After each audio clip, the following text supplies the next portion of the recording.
Assalamualaikum warahmatullahi wabarakatuh. Puji syukur kehadirat Allah Subhanahu wa taala yang telah memberikan kita semuanya kenikmatan sehingga kita semuanya bisa menghadiri, bisa melaksanakan perkuliahan seperti biasanya dengan keadaan sehat walafiat.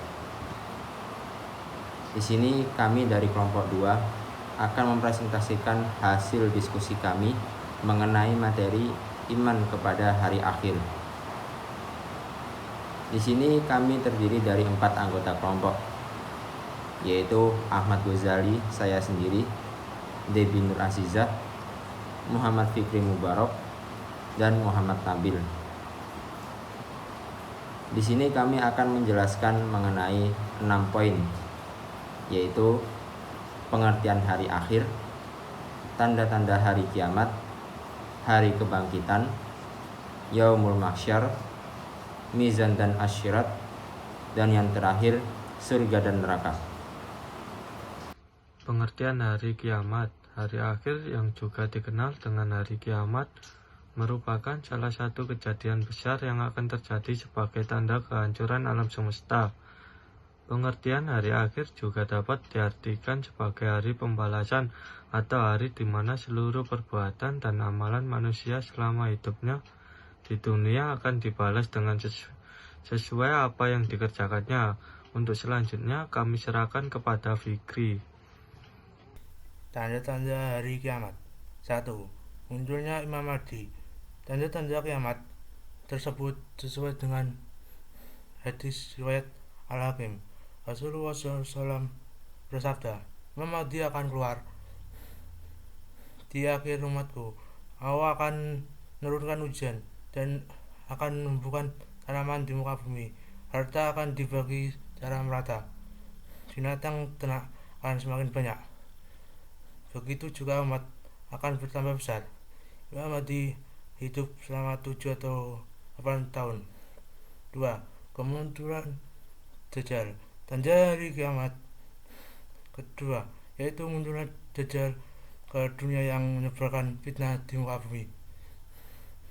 Dalam hadis riwayat Muslim, Rasulullah bersabda, tidak ada satupun makhluk sejak Adam diciptakan hingga terjadinya kiamat yang fitnahnya lebih besar dari Dajjal. Nabi Isa alaihissalam menjadi pemimpin dunia.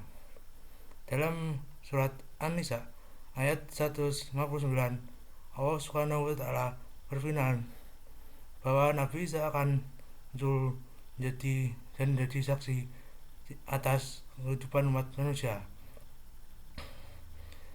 Intinya, tidak ada seseorang pun di antara ahli kitab yang tidak beriman kepadanya Isa menjelang kematiannya, dan pada hari kiamat dia Isa akan jadi saksi mereka. 4. Munculnya Ya'juj dan Ma'juj. Dalam Al-Quran surat Al-Kahfi ayat 94, Allah Subhanahu wa taala berfirman mengenai Ya'juj dan Ma'juj. Mereka berkata, wahai Dzulkarnain, sungguh Ya'juj dan Ma'juj makhluk yang berbuat kerusakan di muka bumi. Maka bolehkah kami membayarmu imbalan agar kau membuatkan dinding penghalang antara kami dan mereka. 5. Matahari terbit dari barat. Tanda hari kiamat besar selanjutnya adalah matahari akan terbit dari barat. Alam ini tanda kiamat disebutkan dalam hadis Abu Dawud serta Ibnu Majah dari Abdullah bin Amr. Ia berkata, sesungguhnya pertanda yang pertama-tama muncul menjelang kiamat ialah terbitnya matahari dari barat dan munculnya binatang rata menemui manusia pada waktu dua. Mana saja dari keduanya yang lebih dulu terjadi, maka tidak lama sesudah itu yang lainnya pun segera terjadi. 6. Munculnya binatang melata.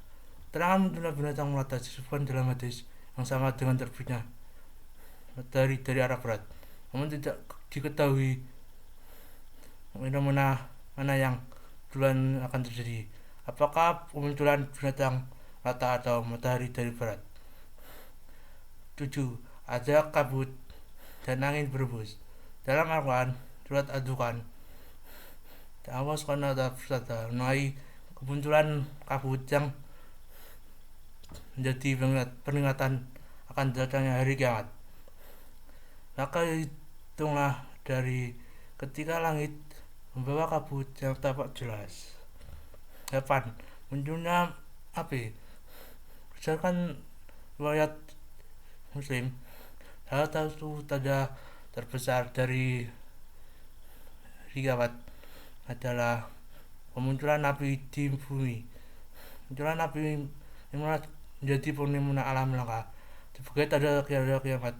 Dan yang terakhir adalah api yang keluar dari Yaman menggiring manusia ke tempat mereka berkumpul.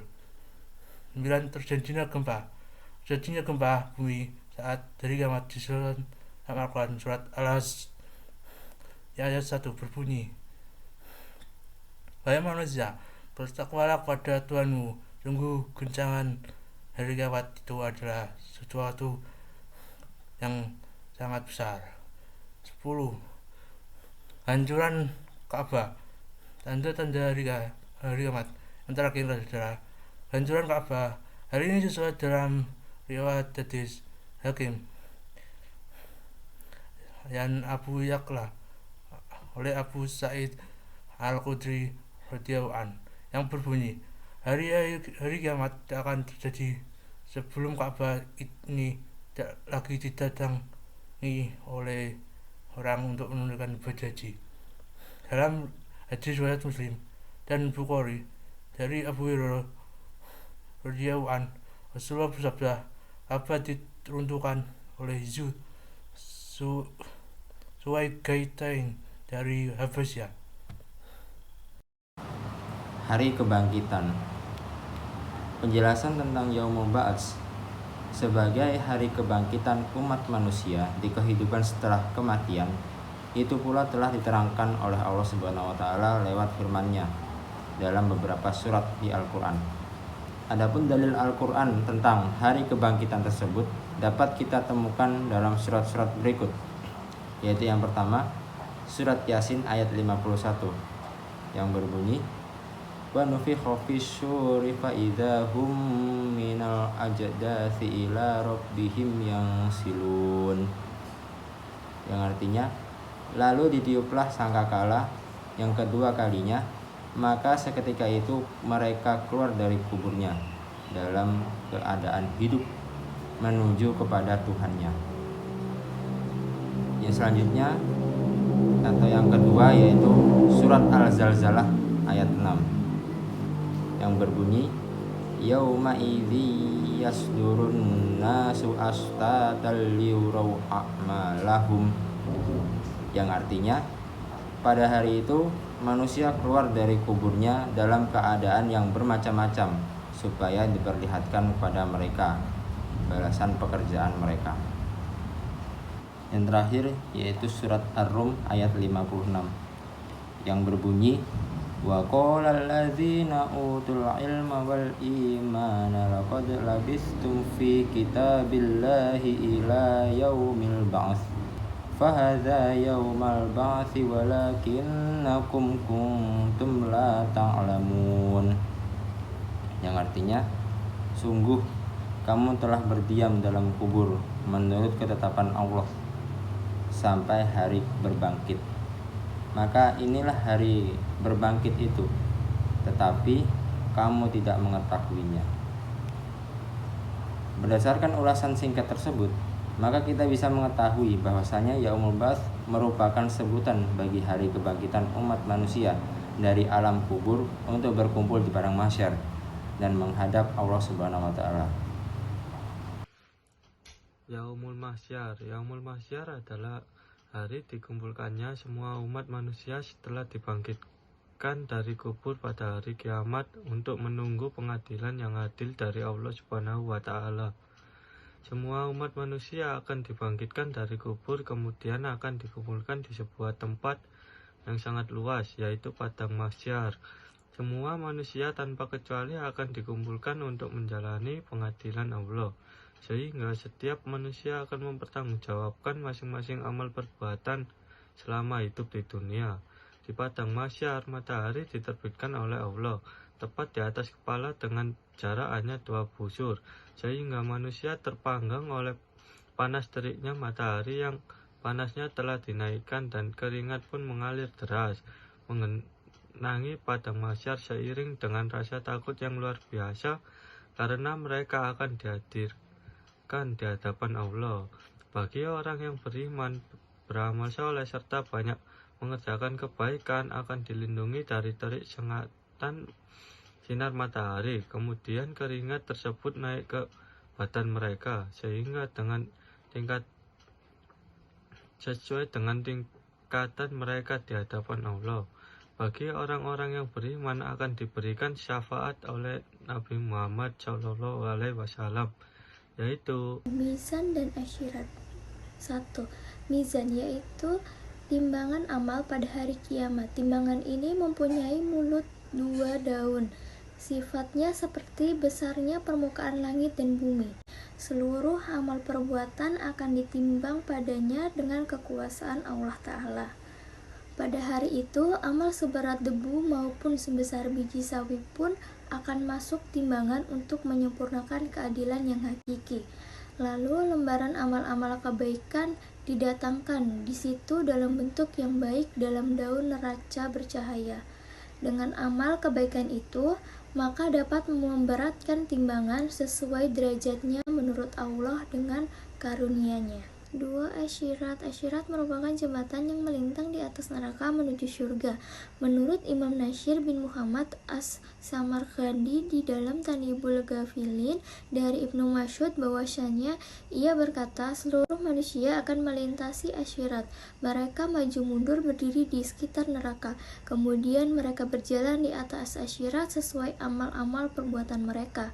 Di antara mereka ada yang dapat berjalan seperti kilat, ada yang melewati secepat angin, dan ada juga yang lewat seperti burung terbang.